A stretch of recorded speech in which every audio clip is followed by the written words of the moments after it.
Hey guys, in this video, it's our first day of calculus, and just want to kind of introduce limits to you guys.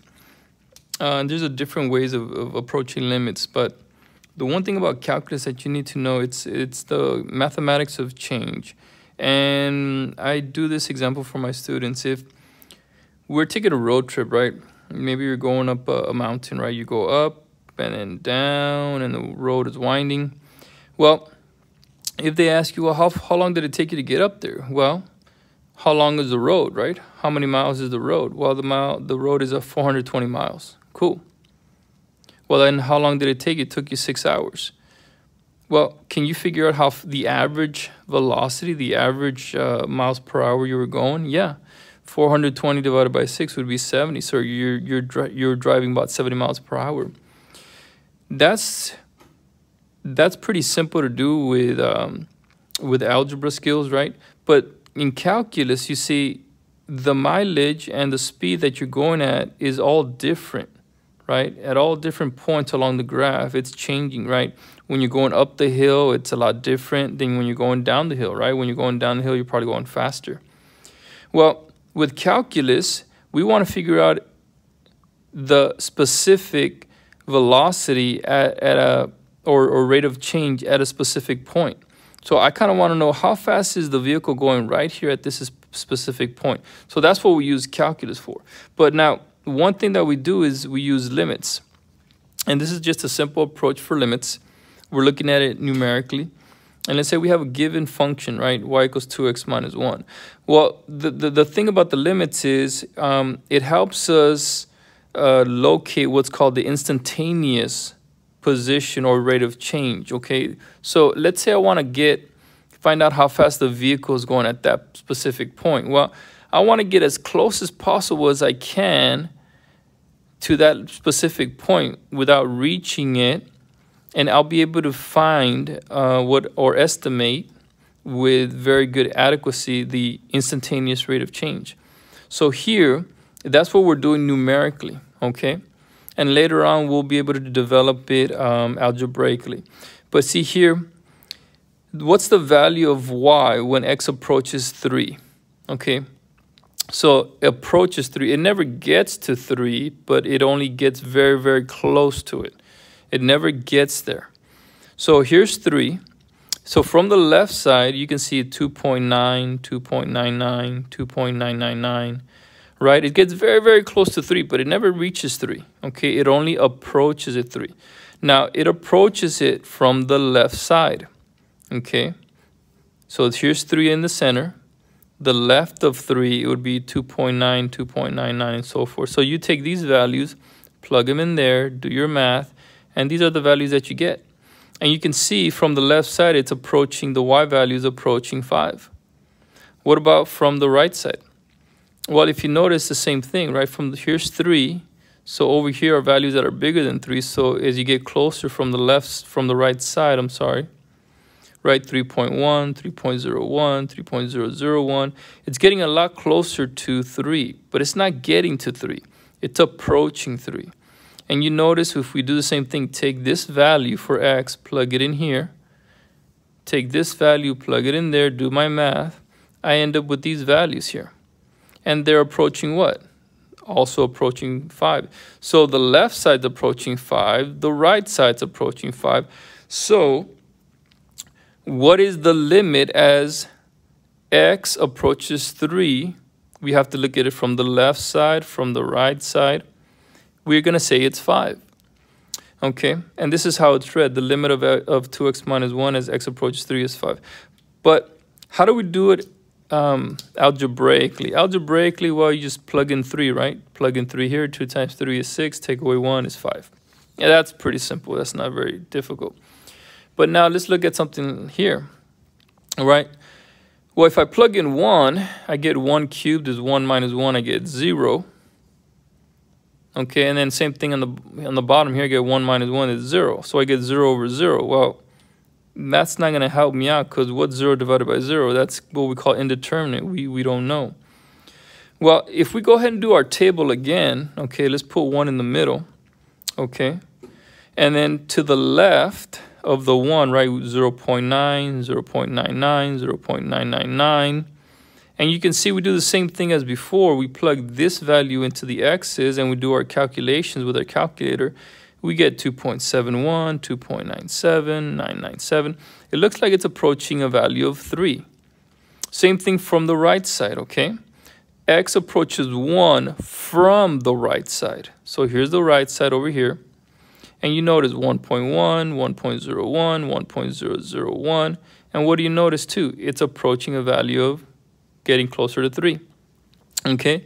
Now, one other thing you have to understand, because you're barely doing calculus right now, is the notation. So as x approaches 1 from the left side, I drew this little chart right here. So here's a 0. Well, what numbers are to the left? Well, the negatives. What numbers are to the right? The positives. So when we say that x approaches a number from the left, we're going to write the number, and then the superscript, we're going to put here a negative to signify that it's coming from the left. Same thing, if we put a plus sign, we're going to signify, it signifies that it's coming from the right.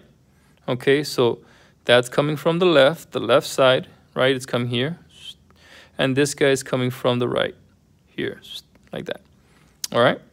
Now, if you notice, our answer should be what? 3. But wait a minute. We plugged it in and we got 0 over 0. So what's the deal, right? Well, if you notice, what you have to do is, this is where the algebra comes into play. And you have to go ahead and use your algebra to rewrite it. So what you're going to have to do, one of the tools that you have to your disposal is factoring. So what you're going to do is you're going to factor a cubic. If you remember how to factor a cubic, it's not that hard. A cubed minus b cubed, remember this is 1 cubed. What I tell my students is it's right in front of you. A minus b. Okay, a minus b. Since you already used one of the a's, well, you just have a squared left. Instead of a negative, the next one's going to be positive, and then you just put these two together. And the last one, it's always going to be a plus, and you're going to go ahead and square it. So this is how you factor a trinomial. So when I factor x cubed minus 1, right, you're going to have this here. So x minus 1. So then you already used one of the x's, so you're going to put x squared. Instead of a minus, you put a plus. And then you put these two together. 1 times x is x. The last one's always a plus. And then what's 1 squared? Well, 1 squared is 1.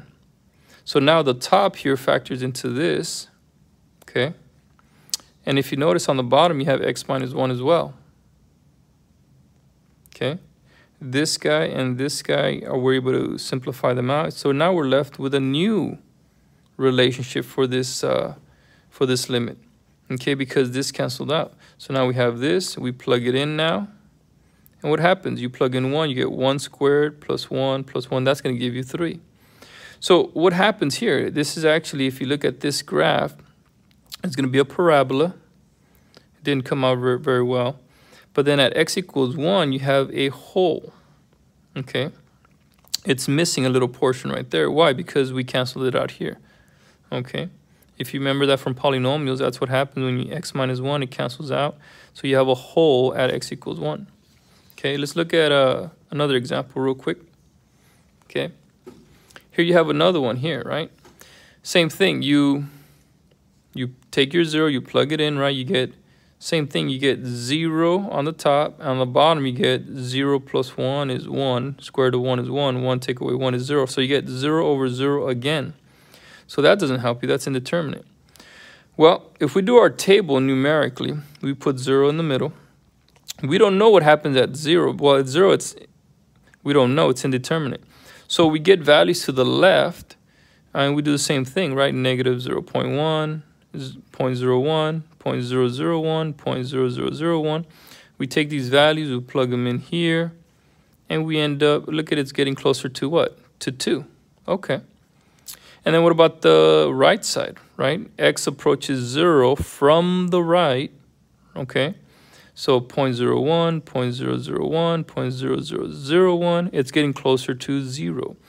But now we plug this in here, right, these x values, and we end up getting these respective y values. And what happens? Well, it looks like they're approaching 2, right? This guy's getting closer from the left. This guy's getting closer from the right. So it should be 2. But what happened? You plugged in 0, right? And, well, it didn't work out. Okay? So we have to go ahead and use our algebra to rewrite this. Okay? So let's review something real quick. If you have 3 over radical 2, your professor is not going to allow you to leave the radical in the denominator. So you have to rationalize it. So what does that mean? Well, you have to get rid of the radical in the denominator by multiplying it by itself. Square root of 2 times square root of 2, that's square root of 4, and square root of 4 is 2. So on the top, you get 3 radical 2. So this is the simplified version. So what about if you had 3 over square root of x minus 2? Okay.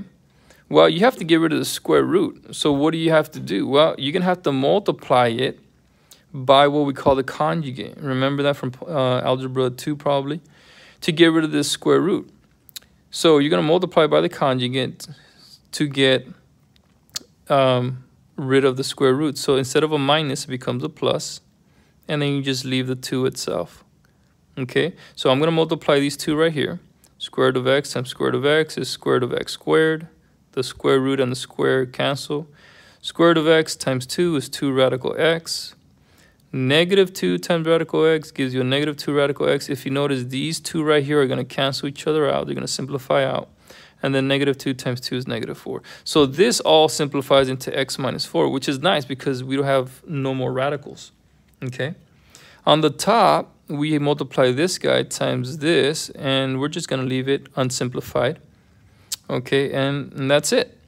Okay, but the whole objective is to rewrite it so that we don't have a radical. Well, now going back to this guy right here, how do we get rid of this guy? Well, we rewrote it here. We're going to multiply, same thing, by the conjugate. Now, everything in the square root inside, you're going to have to leave it, right? Because you can't change it. The only thing that you're going to change is the symbol here that separates these 2 terms. Okay, so instead of a minus, it becomes a plus, but the stuff inside the radical is going to stay the same. Okay, and you're going to multiply the bottom and the top. Okay, so we're going to distribute this, right? Well, let's work smarter, not harder. If you notice, when you multiply these 2, what was left? Just x minus 4, right? So if you notice, the square roots canceled out, you're left with the inside. And then 2 times 2 is that minus 4 right there. So when I do this part here and I distribute, just like I did here, well, the square roots are going to cancel out. You're just left with x plus 1. Negative 1 times positive 1 is negative 1. And then 1 minus 1 is 0, so you're just left with the x. Well, on the top, you have x times all of this expression. So it's x times this and divided by x. So now you can cancel out the x's, simplify them out. So now you can rewrite it with a new limit. So you plug in your 0 now, and you end up with 2. So you're using your algebra skills to rewrite these limits in order to evaluate them. So there's 3 ways you can compute limits: graphically, algebraically, and numerically. So we looked at numerically, right, with the tables here. So sometimes you may not be able to, I forgot how to, do the complex conjugate. It's okay. Or simplify this out. Well, use a table. That'll work. The other way is algebraically, which most teachers do, and we teach you, which is faster. But, sometimes you can do it, sometimes you can factor, sometimes you can't. The last one is graphically. Sometimes, I graph the function and say, okay, what does it look like? And if you notice this guy right here, this is a square root function. And at x equals 0, you're going to have that missing hole there. So be comfortable, be familiar, because the AP exam does test you in all 3 methods to some degree. All right, guys. So hopefully that helps. See you guys next time.